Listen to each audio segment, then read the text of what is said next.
hello. Welcome to the Field of Streams, where I, your host, Janine McRae, bring you the tiny thoughts that stream from my brain and present them to you as though they're an automatic intro writing machine for your podcast that generates a funny intro blurb so that you don't have to try think of one every week because that was the dumb structure you chose 75 episodes ago and now you're stuck with it. Didn't think that through, did you, Janine? Now, I can't promise you much with these missives, but I can promise you this.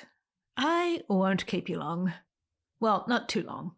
A little bit of time. Maybe, we're not even going to get to half an hour. Okay, some brief backstory, I guess, on today's episode.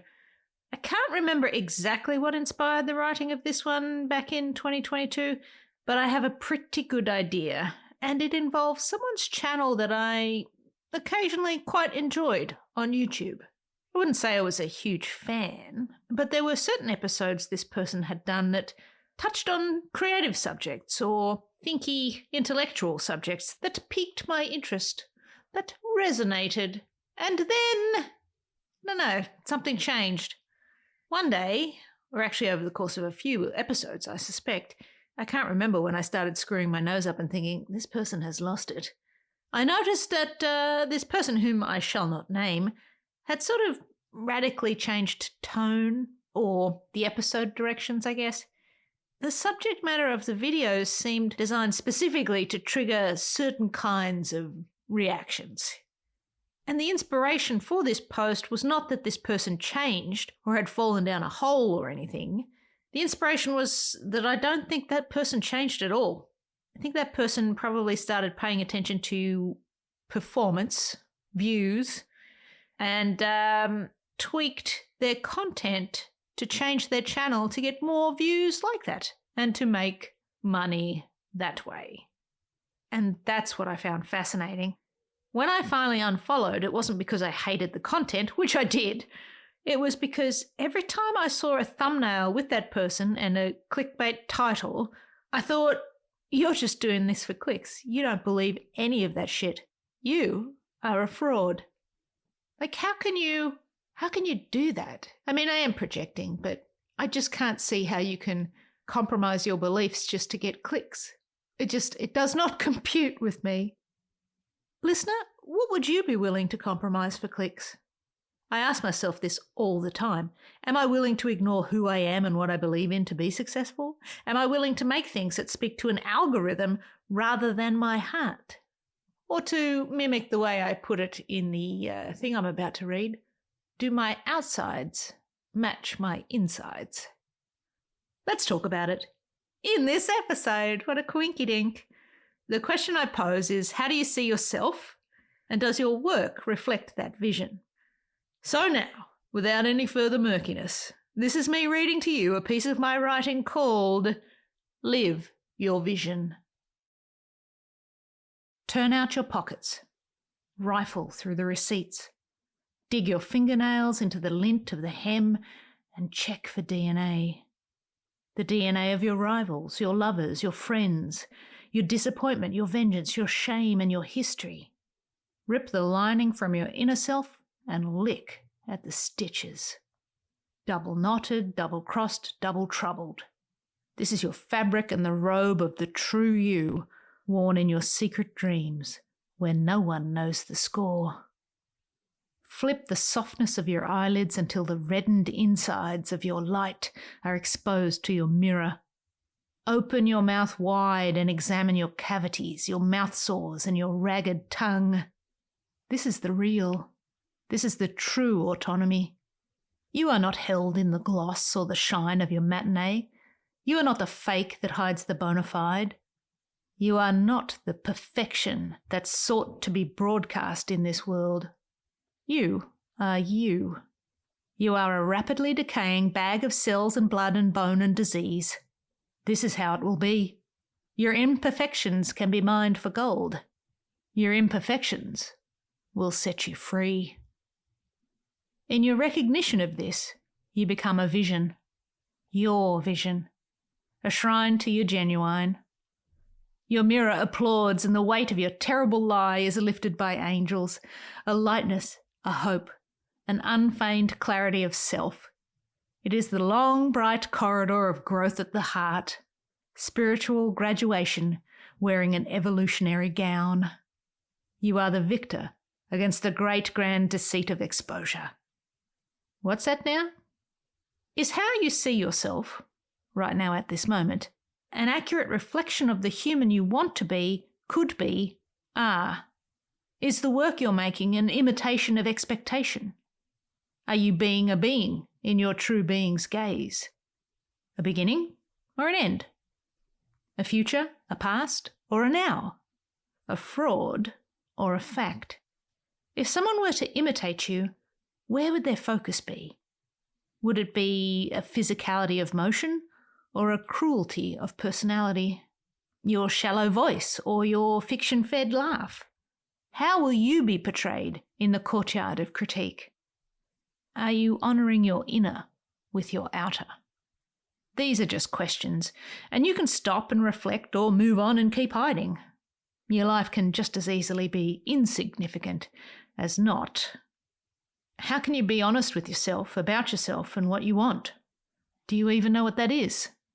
Okay, now how will you get it? Does it require you to lie about who you are or do things that do not fulfill simply to be in the centre? Are these your doctored credentials? Why do you flash them to an algorithm that doesn't care who you are or who you are debasing with your fake factual? Fake? Phony? Liar? Is that you? Again, questions.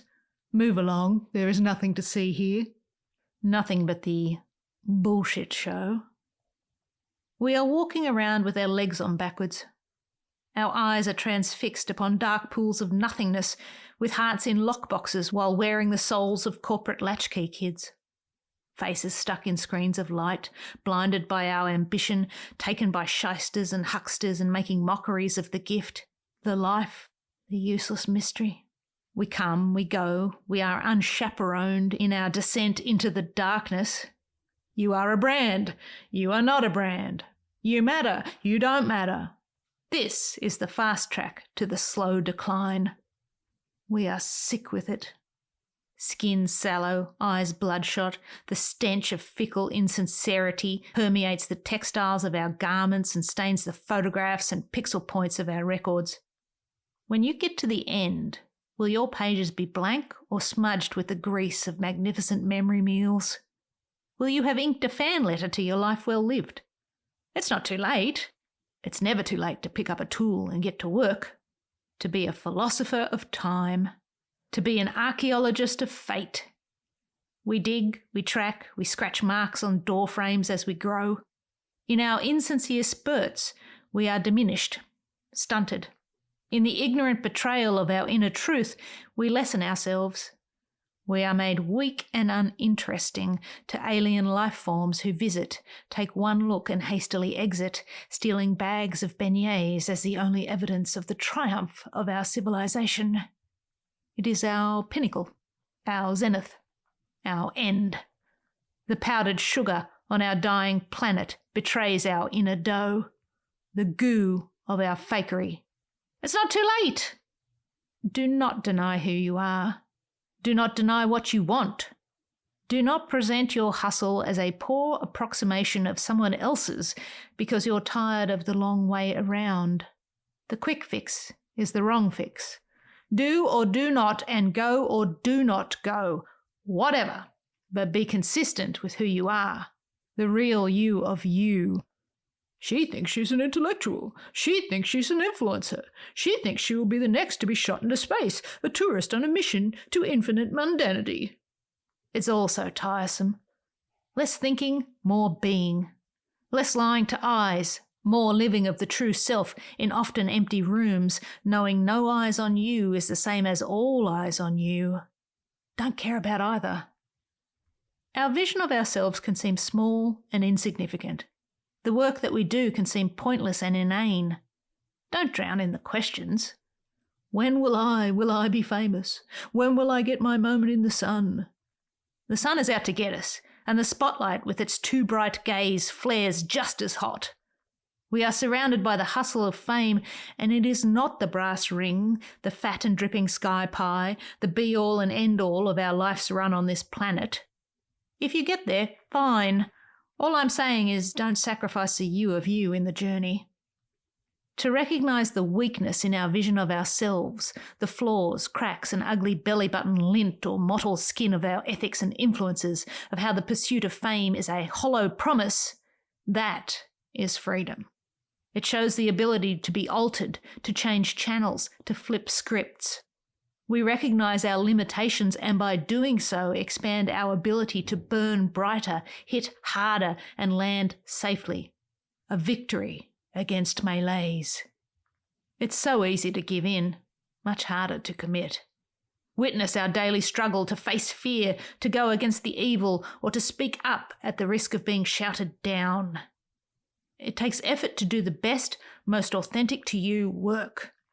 To risk hate, to share vulnerability, to expose the inner to your outer and other short and punch-drunk sentences.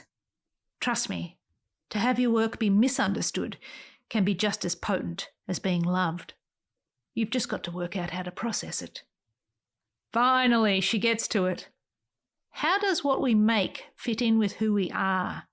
How can we use our art to speak in a way that has meaning to others while still being true to ourselves? If you have nothing to say nothing. But if you have something to say that changes nothing, only delights and nods the head of another, then I think you should get to speaking. Not every piece of work has to change the world. Sometimes its purpose is just to change a day, and that's enough. That's the value. That's the prize. The more you are you, the more your work evolves. Share the real that is in your heart, with all its wrong turns and dead ends. For what is life but the constant turning of a wheel?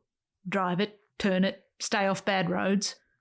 There is no cancel culture, just cliffs we drive ourselves off, and they're usually well signposted.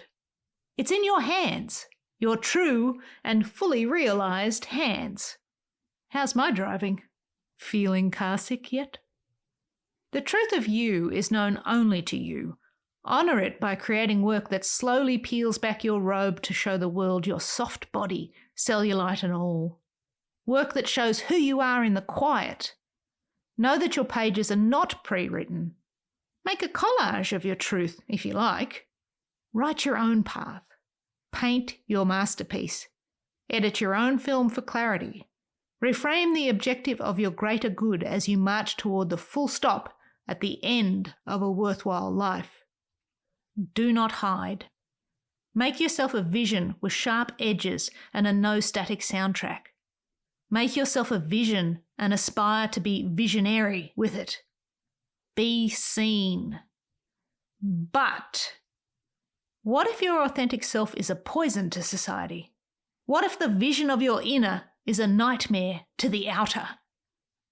If you peel back your layers and discover a pustulant boil of raging, feverish bias, if you slough off that robe and your nakedness is ugly in a way that punches down for the thrill of cheap celebrity or notoriety, if you are emboldened by these times to create works that wink at your bigotry or racism or show the terror in your fists previously hidden behind prayer hands and share it in your art for the purpose of easy popularity with a wrong-headed crowd, let me just say this. Again, do not hide. I want to see you too. And when you show me who you are, bet your beignets I'll believe it. And there you have it, today's episode. Chew on that all day. I share these missives as a way of perhaps inspiring creative folks to get out there and make something of their own. If you enjoyed this little meander through my brain, feel free to share it with a friend, and be sure to follow the podcast so that you never miss an episode. If you enjoy my writing, you can follow me on JanineMcRae.substack.com.